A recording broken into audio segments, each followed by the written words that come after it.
Akashvani presents Morning News.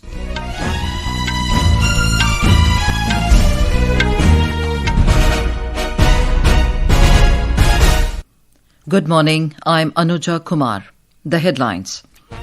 Prime Minister Narendra Modi to share his thoughts in Mann Ki Baat program on entire network of Akashvani at 11 this morning. Prime Minister to also virtually attend 22nd ASEAN-India Summit today. Depression over Bay of Bengal likely to intensify into cyclonic storm tomorrow, expected to make landfall as severe cyclonic storm near Kakinada on Andhra Pradesh coast on Tuesday. Kharna, the second day of Chhath Puja, being celebrated today with traditional fervour and enthusiasm.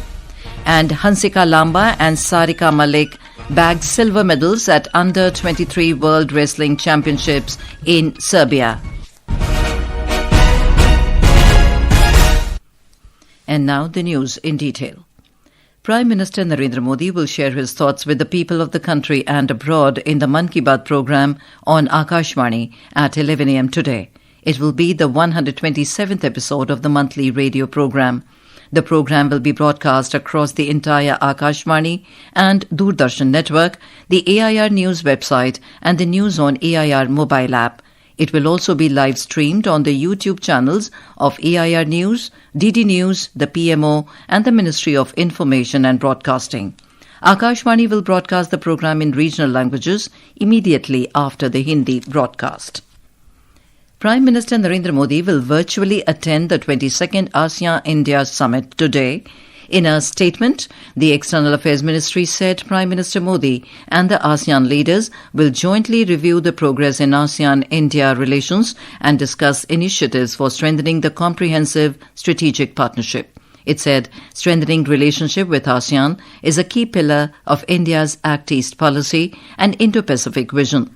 External Affairs Minister Dr. S. Jaishankar will represent Prime Minister Modi at the 20th East Asia Summit in Kuala Lumpur on the 27th of October. The East Asia Summit will provide an opportunity to deliberate on the challenges to peace, stability and prosperity in the Indo-Pacific region and also exchange views on regional and international developments. Union Agriculture and Farmers Welfare Minister Shivraj Singh Chauhan has said that Ramanathapuram, Shivaganga, Thoothukudi and Viruddhanagar districts are included under the Pradhan Mantri Dhan Dhanya Krishi Yojana. Interacting with the farmers at Vellore, he said that under the project, 36 schemes are being integrated to deliver comprehensive benefits to farmers. He reviewed the progress of scheme convergence with heads of the 4 participating Krishi Vigyan Kendras. He emphasized on natural farming practices and the National Pulses Mission, which described Prime Minister Narendra Modi's vision to make the country self-reliant in pulse production.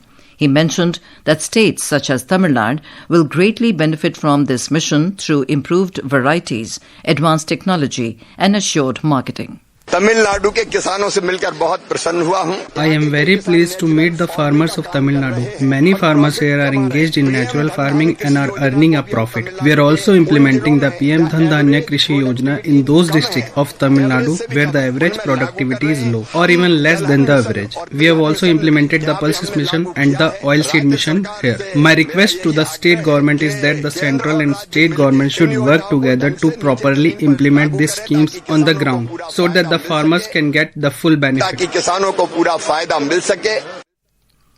The depression over Bay of Bengal is likely to intensify into a deep depression today and a cyclonic storm tomorrow.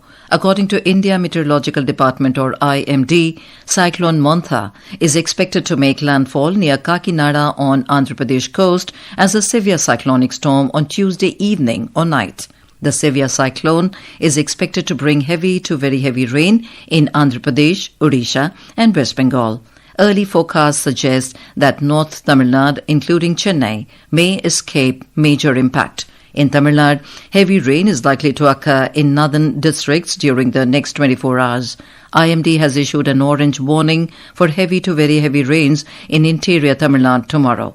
Heavy rain is likely to occur in Tiruvallur, Chennai, Ranipet, Kanchipuram, Chengalpattu, Chennai and Villupuram districts during the next 24 hours. Fishermen have been advised not to venture into the sea till the 29th of this month. Andhra Pradesh government has issued warnings and stepped up preparedness to minimize possible damage. Our Vijayawada correspondent has filed this report. The system is likely to intensify into a cyclone and expected to cross the coast between Machilipatnam and Kalingapatnam near Kakinada by Tuesday evening or night. Heavy to very heavy rainfall is expected in many districts on Monday and Tuesday. The state government is taking all necessary steps to ensure public safety and minimize the impact of the cyclone. As per Chief Minister's instruction, 8 NDRF teams and 9 SDRF teams have been deployed in coastal districts. Fishermen are warned not to go out to sea and all fishing, boating and beach activities are suspended until Wednesday. Officials have advised the public to stay indoors during the cyclone, avoid unnecessary travel and not to believe social media rumors. Allu Murali, Akashvani News, Vijayawada. Cabinet Secretary Dr. T.V. Somanathan chaired a meeting of National Crisis Management Committee yesterday to review preparedness for the impending cyclone in Bay of Bengal. India Meteorological Department briefed the committee about the current status of the depression, which is likely to intensify into a severe cyclonic storm by 28th of this month and cross several states across the eastern and southern coast of the country. This is Akashvani giving you the news. For quick news updates round the clock, follow us on our X handle at AIR News Alerts. And for details of these stories and more, log on to our website www.newsoneir.gov.in and download the News on EIR app. Along with the first phase of the Bihar Assembly elections, campaigning for the second phase has also gained momentum. Voting for the first phase will be held on 6th of November across 121 Assembly constituencies, while the second phase will take place on 11th November in 122 constituencies. Senior leaders and star campaigners of both the NDA and the Mahagathbandhan are scheduled to address several election rallies today. A report. JDU President and Chief Minister Nitish Kumar addressed several public meetings yesterday in support of NDA candidates. Prime Minister Narendra Modi is scheduled to address an election rally in Chhapra and Muzaffarpur on 30th October. The Mahagathbandhan's Chief Ministerial candidate Tejaswi Prasad Yadav is holding election rallies in several constituencies. After the Chhath Mahaparv, campaigning for the assembly elections is expected to gain further momentum. Meanwhile, the Janata Dal United has expelled 11 leaders including foreign ministers and ex-MLAs for contesting against NDA's official candidates as rebels. Among those expelled are former Minister Shailesh Kumar and former JDU MLAs Syam Bahadur Singh and Sudarshan Kumar are prominent names. In another development, the Congress has appointed Avinash Pandey as the election coordinator for Bihar to oversee campaign management and strategy. Dharmendra Kumar Rai, Akashvani News, Patna. Today is the second day of Chhath Puja, known as Kharna. On this day, devotees observe a fast from sunrise to sunset, abstaining from both food and water. The fast is broken only after making offerings to the sun god at sunset. The 4-day-long Chhath Puja began with Nahai Khai yesterday. Dedicated to the worship of the sun god and his sister Chhathi Maiya, the festival emphasizes purity, gratitude and the well-being of one's family. Our Ranchi correspondent has filed this report on Chhath celebrations in Jharkhand. The devotees will today begin a 36-hour-long fast without water after consuming the sacred Kharna Prasad after sunset. Tomorrow, Argha will be given to the setting sun at Chhath Ghats located on various river or water bodies. On Tuesday, the devotees will offer Argha to the rising sun, marking the conclusion of the 4-day-long Chhath festival. The famous Surya temple in Ranchi has become lively ahead of the Chhath festival as Chhath Vratris offer their pujas on the ghats of Swarnarekha river here and worship the sun god. There is heavy rush of people buying fruits, earthen pots and other items used in Chhath Puja. Meanwhile, the Disaster Management Department has issued several instructions and deployed NDRF people to ensure safety during the holy festival. Shilpi, Akashvani News, Ranchi. Prime Minister Narendra Modi has extended warm wishes to devotees across the country and around the world on the occasion of Chhath festival. In a social media post, Mr. Modi paid tribute to the unwavering devotion of all Vratis and highlighted the profound cultural significance of this 4-day festival. Over 1.5 crore passengers have already travelled in trains operated so far in this festive season. Rail Ministry said in a statement that the number is expected to exceed 2.5 crores by the end of the festive period. 30 major stations in Bihar and nearby areas in Uttar Pradesh have been equipped with large holding areas to ensure smoother crowd management. The ministry said that significant investment in railway infrastructure in recent years has led to a remarkable progress. The number of special trains, which were only a few hundred earlier, has now risen to a record-breaking number. The GST Bachat Utsav kicked off on the 22nd of September as the Narendra Modi government slashed GST rates in many sectors, benefiting citizens across the country. Today, our correspondent brings a report on how the new GST rates in the healthcare sector are helping citizens.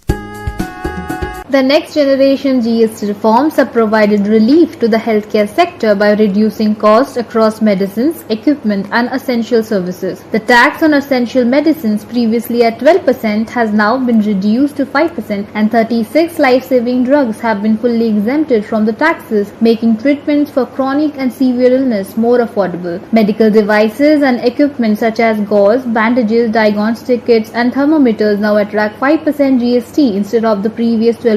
This reduction has made diagnostic and treatment services cheaper. Talking exclusively to Akashvani News, Manish Kumar, a pharmacist in Delhi, said that due to the GST cut, prices of medicines have come down, providing relief to the consumers. GST कम होने से बहुत फायदा हुआ है. The reduction in GST has been very beneficial. I can say that for our medicine line, 70 to 75% of the medicines have become cheaper. This will also bring a lot of relief to the general public. Food products वगैरह पे भी बहुत GST कम हुआ है. These reforms have reduced medical expenses, ensuring inclusive access to quality healthcare for all citizens. With Rohan and Samarth, Priya Mondal, Akashvani News, Delhi. On to sports. India's Hansika, Lamba and Sarika Malik bagged silver medals at the Under-23 World Wrestling Championships in Serbia. Hansika Lamba competed in the 53 kg final but lost to Haruna Morikawa of Japan with a score of 0-4. In the 55 kg category, Sarika Malik faced Ruka Natami. Sarika tried to use her strength for a push-out but was caught by the Japanese wrestler who executed a two-pointer on the edge of the circle to take a 2-1 lead. Despite the silver medal finishes, India had an impressive overall showing at the Under-23 World Wrestling Championships. And now for a look at today's newspapers, it's over to Saira Mujtaba. Thank you, Anuja. The Economic Times cites high-end trends this festive sale season, driven by GST cuts, strong pent-up demand and easier financing options as purchase of premium handsets and large-screen TVs surge. The Sunday Pioneer states, ECI to launch Pan-India SIR next week. Endorsing national education policy, Delhi sets uniform 6+ rule for Class 1, ending years of varying age requirements across institutions, states Hindustan Times. Centre to set up 10 new institutes of creative technologies across the country to boost media, digital sectors, reports the Statesman. The Indian Express notes the passing away of the incomparable humorist and humanist actor Satish Shah, who breathed life into an array of roles from TV to cinema, from Jaane Bhi Do Yaro to Vikram Sarabhai. And finally, the Sunday Pioneer writes, Bhopal to get India's first government-run Unani Hammam, integrating traditional healing wisdom with modern wellness practices. And with that, it's back to you, Anuja. Thank you, Saira. And now, before we end the bulletin, the headlines once again. Prime Minister Narendra Modi to share his thoughts in Mann Ki Baat program on entire network of Akashvani at 11 this morning. Prime Minister to also virtually attend 22nd ASEAN-India Summit today.